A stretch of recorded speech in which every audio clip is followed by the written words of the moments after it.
Everyone, good morning. এখন বাজে 7:15। তো চলো ব্লগটি শুরু করি। তো আমরা গেছিলাম শিব মন্দির ঘাট। তো সেখান থেকে আমরা পুরো সারপ্রাইজ হয়ে গেছি যে ওখানে দেখি কল্পনা সুখেন এসছে।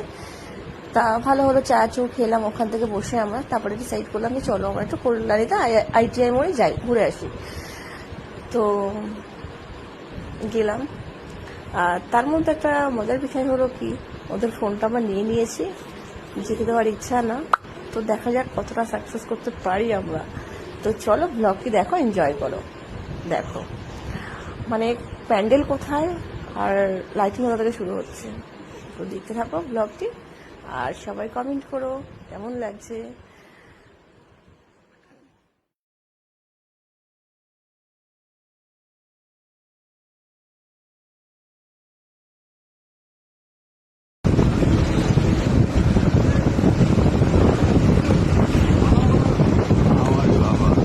সুন্দর হচ্ছে তো। ও গিল খুলে ফেলেছে।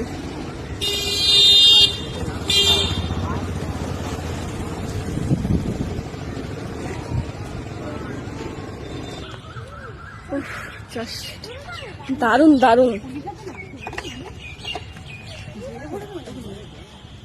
এত কমপ্লিট করতে হবে এই কয়দিনে,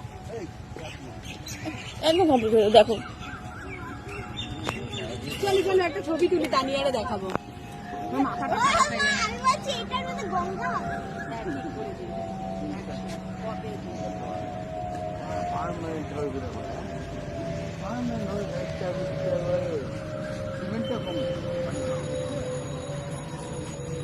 মাম মাম মাম মাম পারিস না, মাম মাম পারিস না, চলে চলে নেমে বকবে একদম, হাত দিয়ে ফাটে ভেঙে দেবে একদম।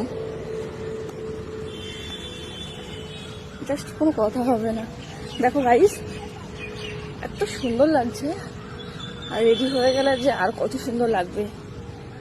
কি সুন্দর হাতের কারুকার্য, দারুণ দারুণ, একদম সুন্দর সুন্দর সুন্দর। দাও আমরা ছবি তুলি, ফোনটা দাও। সুখেন থাকবে না না, শোনো গাইস, সুখেরও থাকবে, কল্পনাতেও থাকবে। এটা কিন্তু আমার যা হয়। হ্যাঁ গাইস, এটা কিন্তু আমার যা হয়। গাইস এইসব ঠেবড়া লেগেই থাকে না গাইস। ফোন দেওয়া যাচ্ছে না গাইস। ফোনটা দাও, ছবি তুলি, ও তারপর আবার ফোনটা ওর পাপার ফোন থেকে দাও। আরে সুখেন থাকলে এমনি থাকবে। ভেতরে যাই, দেখো ভেতরে কাজ চলছে, দাদা ভাইরা কাজ করছেন,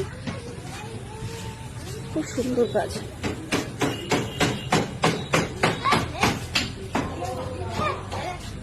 মাম্মা কেমন হয়েছে? মামা বোন ঘুমাচ্ছে, ডিস্টার্ব করে না। কেমন হয়েছে মাম্মা?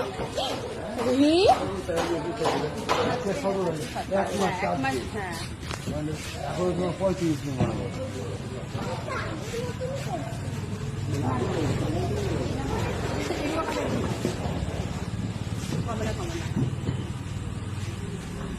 পুরো সাদা।